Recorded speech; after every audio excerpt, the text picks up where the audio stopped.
C'est un pays qui, comme le phénix, qui renaît de ses cendres indéfiniment, quel que soit ce qui lui arrive.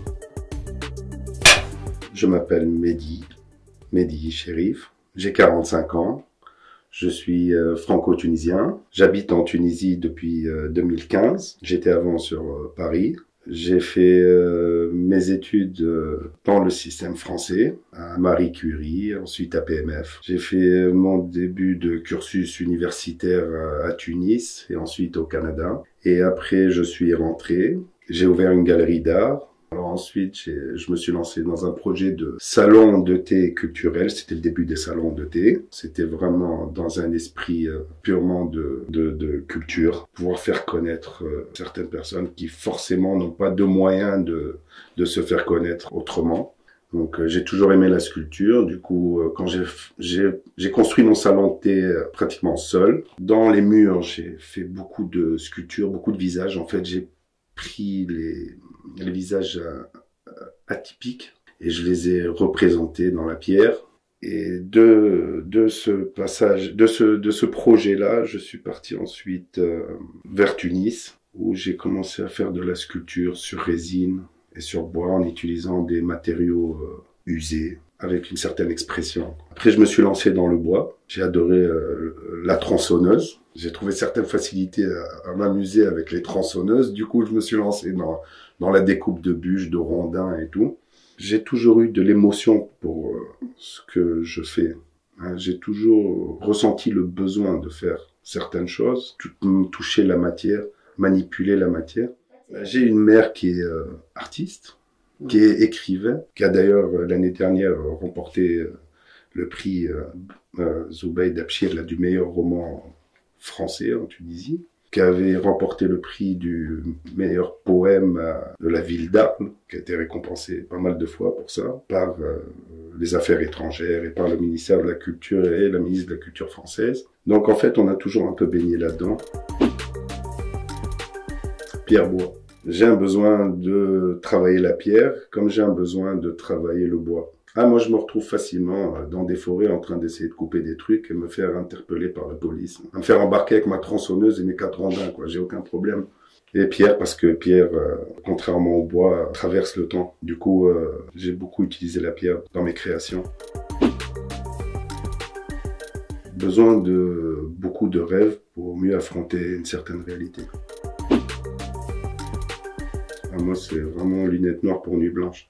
Soir, jusqu'au matin. Cheeseburger avec un bout de bacon. Surtout le bacon et les cornichons. Et mlokhaya. C'est un de mes plats préférés. Surtout quand il est fait par ma mère ou par ma femme. Futur parce que on y va forcément. Je suis plus au jour le jour. Je veux pas trop me projeter. J'aime vivre au jour le jour. J'ai toujours pression. Et blonde.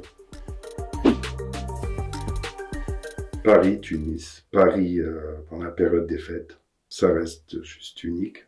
Tunis, mais beaucoup moins qu'avant, parce qu'il y a un certain stress. Les gens ne sont pas en train de vivre pleinement leur tunisianité. Pourtant, ce pays représente tellement plus. Musique. Musique dans la voiture, le son en fond, toute l'émotion qui en découle. Bleu. Mon enfance, mes souvenirs les plus indélébiles, et l'été, beaucoup l'été et la plage, qui regroupe beaucoup de souvenirs d'enfance. Le voyage, l'évasion, mais aussi maintenant un stress qu'on ressent aussi beaucoup plus en France, surtout quand on descend dans les métros. On ressent un véritable stress. Tant j'ai autant de plaisir à être en France qu'à être en Tunisie. Je me sens autant français que tunisien, de par ma culture, de par mes habitudes, parce que c'est 2 pays dans lesquels j'ai vécu et dans lesquels j'ai des habitudes. Le monde est devenu réellement stressé. Ma vie est ailleurs, mais en revenant. Je ne pourrai jamais partir sachant que je ne reviendrai pas. Comme je ne peux pas rester en sachant que je ne peux pas partir.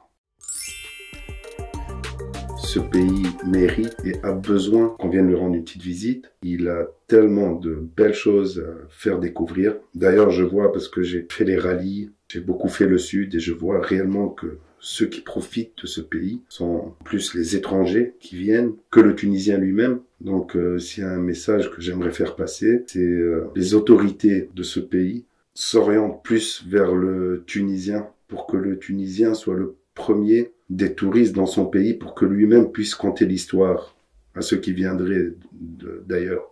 Ça, c'est important. Et que j'ai envie de mieux, et je sais que c'est possible pour mes enfants. On peut avoir ce qu'on veut dans ce pays. Et il nous offre tout, et c'est un pays qui, comme le phénix, qui renaît de ses cendres indéfiniment, quel que soit ce qui lui arrive. C'est la force de ce pays. J'aime la Tunisie, j'aime la France. La Tunisie est un pays juste unique.